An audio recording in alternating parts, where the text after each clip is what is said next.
আজি আপোনালোকৰ কাৰ্যসূচী হয়, বীৰ বিৰছা মুণ্ডা খেলপথাৰ প্ৰাংগণত প্ৰতি বছৰৰ দৰে এই বছৰো আমি খেলপথাৰ পৰিচালনা সমিতি লগতে বীৰ বিৰছা মুণ্ডা উদযাপন সমিতিৰ তৰফৰ পৰা আমি দিনজোৰা কাৰ্যসূচীৰে জন্ম জয়ন্তী লগতে জনজাতি গৌৰৱ দিৱস আমি উদযাপন কৰিছোঁ।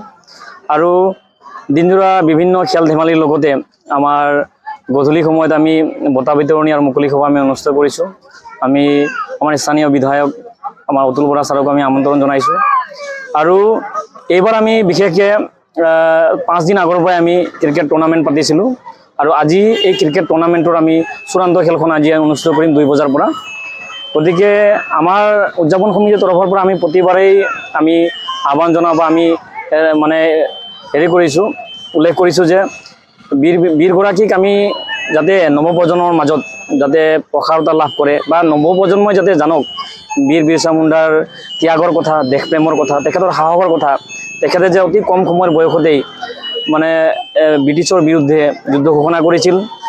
আমি যে কাৰো তলত থাকিব নালাগে, আমি স্বাধীনভাৱে থাকিব লাগে, এই কথা তেখেতে 20 বছৰ বয়সতে বুজি পাইছিল আৰু অতি কম সময়তেই তেখেতে সংগ্ৰাম ঘোষণা কৰিছিল, যাৰ কাৰণে আজি সমগ্ৰ ভাৰতবৰ্ষত অসমতো সকলোৱে তাৰমানে আজি জন্ম জয়ন্তী দিৱসটো আজি ভাৰত চৰকাৰেও তাৰমানে জনজাতীয় গৌৰৱ দিৱস হিচাপে আজি স্বীকৃতি দিছে আৰু আজি 2021 চনৰ পৰা জনজাতি গৌৰৱ দিৱস হিচাপে পালন কৰি আহিছে। প্ৰতি বছৰৰ দৰে এইবাৰো আমি বীৰ বিৰছা মুণ্ডাৰ জন্ম জয়ন্তী আমি উৰল বীৰ বিৰছা মুণ্ডা খেলপথাৰত আয়োজন কৰিছোঁ আৰু উলহ মালহেৰে দিনজোৰীয়া কাৰ্যসূচীৰে আমি আৰম্ভ কৰিছোঁ। বিৰছা মুণ্ডাৰ আজি 49তম জন্ম জয়ন্তী।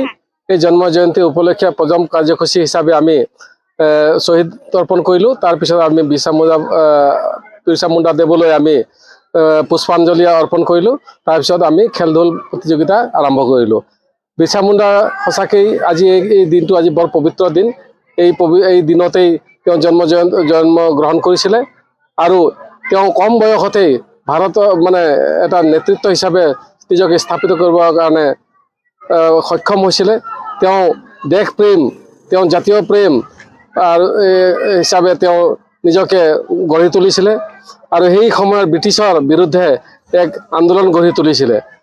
এই সঁচাকৈ গৌৰৱৰ দিন। আজি আমি শিকিবলগীয়া যথেষ্টখিনি আছে তেওঁৰ পৰা। তেওঁ এই কম বয়সতেই নিজকে এক ভাৰতৰ প্ৰেমী, দেশপ্ৰেমী হিচাপে গণ্য কৰিলে। আমি উৰলবাসীয়ে এই দিনটো পালন কৰি আমি অতি গৌৰৱান্বিত হৈছোঁ। ধন্যবাদ।